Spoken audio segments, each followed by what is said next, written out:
Исәнмесез, эфирда яңалыклар чыгарылышы, студияда Лилия Гатина, таба койбір темалар турында.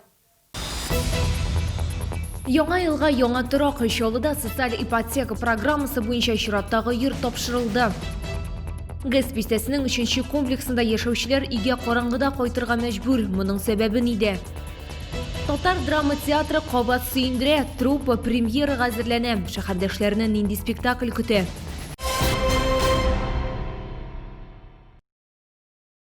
Татарстанда яшәүче 104 кешедә COVID-19 диагнозы расланды. Чаллыда узган тәүлектә коронавирусның 13 яңа очрагы теркәлде. Бу соңгы тәүлек эчендәге мәгълүматларны Республика оператив штабы хәбәр итте. Шулай итеп, 22 декабрьгә Татарстан буенча коронавирус белән авыруның барлыгы 12378 очрагы теркәлде. Аларның 10533 терелгән, 24-се узган тәүлектә.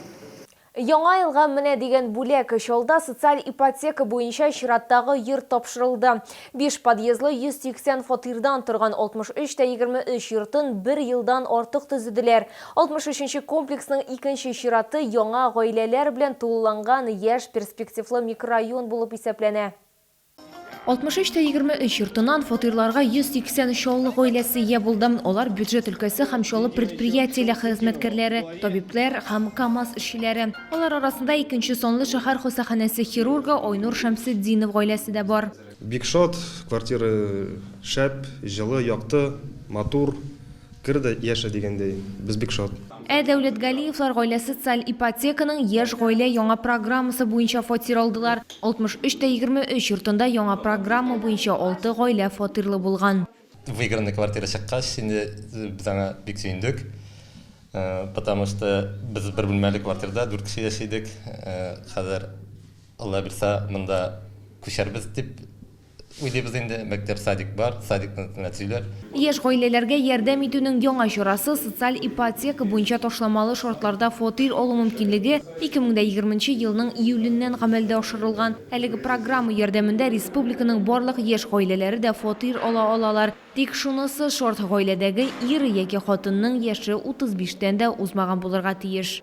Бүгенге көндә 3000-нән артык яшь гаиләләр консультация алып, алардан 300-дән артык учетка басканнар һәм бүгенге көндә менә алар арасында 66 гаилә тулысынча үз квартираларын алып яңа квартираларга күчкәннәр. 63-нче микрорайонда тагын 414 гаилә исәпләнгән 14 подъездлы 63-21 йортын файдалануга тапшыруга әзерлиләр. 63-16 һәм 63-20 йортларын монтажлауда тулы куәткә бара. В текущем году у нас 5000 квартир и 2 дома в Челнах. В целом по городу Челны у нас большие планы. Здесь хорошо работает программа социальной ипотеки, и мы еще ожидаем строительства новых домов. Якындагы елларда 63-нче комплекста социаль ипотека программасы буенча тагын 10 күп фатирлы торак йорт төзелеше планлаштырылган. Шуларның 4-се буенча инде проектларны әзерләү эшләре бара. Лилия Гатина, Константин Величко, Сергей Вильданов, яңалыклар. ГЭС бистәсенең 3-нче комплексында яшәүчеләр инде ничә ай өйләренә караңгыда кайтырга мәҗбүр. Безнең ишек алды программасы буенча капиталь төзекләндерү аркасында ишек алдында утлар юк. Чаллы Кайнар элемтәсенә берничә йортта яшәүчеләр мөрәҗәгать итте. Урынга безнең төшерү төркеме чыкты. Темно, утром темно, 7 часов темно. Ничего не видно. Выходишь на работу, и ничего не видно. И никто на это ответ дать не может. Бу кадрларны безнең Кайнар элемтәгә ГЭС бистәсенең 3-нче комплексында яшәүчеләр юллады. Соңгы берничә ай эчендә ишек алдына күп эшләр башкарылды. Машиналар йөрү өлешләрен киңәйттеләр, урыннар һәм эскәмияләр урнаштырдылар. Өстәмә парковка урыннары төзекләндерелде. Әмма чаллылар бу үзгәрешләрне бәяли алмый, чөнки бирдә дөм караңгы. Ладно, дорога. Это я понимаю, дорога. Ничего страшного. Свет пусть сделают. Просто света нету. Дети у нас есть в подъезде маленькие, да, сами возвращаются.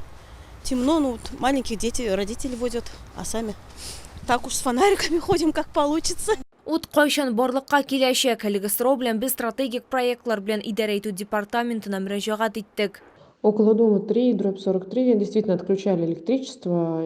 Это случилось потому, что меняли опору, которая освещала только одну сторону. По замечанию жители ее поменяли на ту, которая светит на обе стороны, для того, чтобы было светлее. Бүгінгі күнде 360 һәм 322 йортлар арасында баганаларны электр шелтәрләренә тоташтыру буенча эшләр алып барыла. Подрядчылар бу атнада яктыртуны торгызырга вәгъдә бирделәр. Лилия Гатина, Диана Малярова, Сергей Вильданов, яңалыклар. Шолдан Ирак түгел Африка чумасы теркәлгән. Бу хакта республиканың баш ветеринария идарәсе башлыгы урын басары Габделхак Мутыйгуллин хәбәр итте. Шимбә көне Алабуга районында Танай авылы янында кабаннарның үлү очрагы теркәлгән. Пробалар алынгач, лаборатория тикшерүләре дуңгызлар да Африка чумасын ачыклаган дип хәбәр итте Мутыйгуллин. Диагнозны республика һәм Татар төбәк-ара ветеринария лабораторияләре дә раслады. Шул уңайдан ветеринария идарәсе дуңгызчылык предприятиеләре җитәкчеләренә мөрәҗәгать итте. Инфекцияны кертмәс өчен дуңгызлар һәм кош-корт асрауда барлык ветеринария санитария кагыйдәләрен тулысынча үтәүне тәэмин итәргә кирәк. Шәхси хуҗалыклар хайваннарны йорттан чыгармаска тиеш. Барлыгы республикада якынча 2 миллион дуңгыз һәм 18 миллион кош-корт бар. Татар драма театры кабат үзенең тамашачыларын сөендерәчәк. Труппа премьерага язучы һәм журналист Шамил Идиатуллинның Брежнев шәһәре романы буенча спектакль әзерли. Тамашачыларны 4 сәгатьлек спектакль көтә. Толырак халдагы сюжетта. Шамил Идиатуллин романы буенча куелган драмада СССРдагы бәхетле 80нче еллар сурәтләнә. Үзләрен эшкә багышланган ата-аналар һәм алар игътибардан мәхрүм булган яшүсмерләр. Чагыштырмача дөрес тәрбия алган, әмма урам йоргынтысыннан читтә калмаган Артур, тормышта үз урынын таба алмаган Виталий Тонич, бу һәм башка геройлар тамашачыларны яңадан шул чорга кайтарырга мәҗбүр итәчәк. Спектакльне карагач кеше кайтып, менә уйласын иде. Миндә бит кичәдә малайга бер сүз дә әйтмәдем, бүген дә кызым белән сөйләшмәдем. Ул керә дә бүлмәсенә бикләнә дип, ни өчен икән дип кеше әтияне балаларына әзрәк кенә күбрәк игътибар бирсеннәр иде. Менә шушы әйберләрне күтәрә алсак әйбәт инде. Яңа зал һәм яңа мөмкинлекләр премьерны тормышка ашырга мөмкинлек бирде дип сөйләде Олег Кинжагулов. Труппа тамашачылар өчен көтелмәгән тамаша әзерли. Испаниядән һәм Мәскәүдән алып кайтылган җиһазлар һәм махсус эффектлар өчен барлыгы 1 миллион сумнан артык акча киткән. Сезне көтәчәк атмосфералы спектакль. Анда 80нче елларның менә шул энергетикасы һәм күңелле озын кичә. Спектакльдә 10 кеше катнашачак, алар барысы да 4 сәгать буе сәхнәдә булачаклар. Бу режиссерны да, коллективны да куркытмый. Брежнев шәһәре премьерасы 28 декабрь 19 сәгатьтә булачак.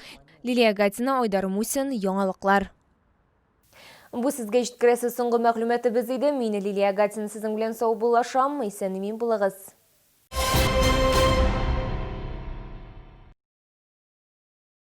Здоровые кости и суставы – залог бодрого самочувствия. Санаторий Шифаласу и Жминводы предлагает уникальные лечебные программы опорно-двигательной системы, здоровых суставов и легкой вам походки. 7 января ДК КамАЗ. Елена Проклова, Евгений Сидихин, Антон и Елена Хабаровы в лирической комедии «Судьба в подарок». Популярные инфракрасные керамические обогреватели в Набережных Челнах. Московский проспект 128/9. Теплоэлектроцентр. Скидки и доставка на сайте esk16.ru.